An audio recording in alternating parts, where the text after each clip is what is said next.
রাশি সিংহের ক্ষেত্রে আমি মনে করি এডুকেশনাল ডেভেলপমেন্ট আছে।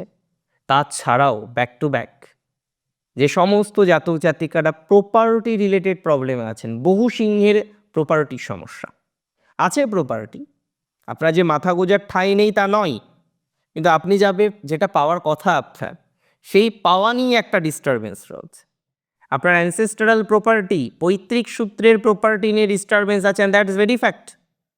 অ্যানসেস্ট্রাল প্রপার্টি নিয়ে প্রচুর জটিলতার মধ্যে আপনারা রয়েছেন, অ্যানসেস্ট্রাল প্রপার্টি নিয়ে প্রচুর ঝামেলার মধ্যে আপনারা রয়েছেন, এবং আমি মনে করি এই ধরনের বিষয়ে অগ্রগতির জায়গা কনফার্মলি থাকবে, এই ধরনের বিষয়ে উন্নতির পর্যায়ক্রম কনফার্মলি থাকবে, এবং প্রপার্টি প্রাপ্তি, ইভেন যারা নিজের বাড়ি ক্রয় করতে চাইছেন, পছন্দসই একটা জায়গা পাচ্ছিলেন না, হ্যাঁ, নিজের জায়গা ক্রয় করতে চাইছেন, পছন্দসই পাচ্ছিলেন না, নিজের একটা জমি কিনতে চাইছেন, পছন্দসই পাচ্ছিলেন না, মঙ্গল কিন্তু জমি বাড়ি তৈরি করার ক্ষেত্রে, প্রাপ্তি করার ক্ষেত্রে অত্যন্ত রেসপন্সিবল প্ল্যানেট।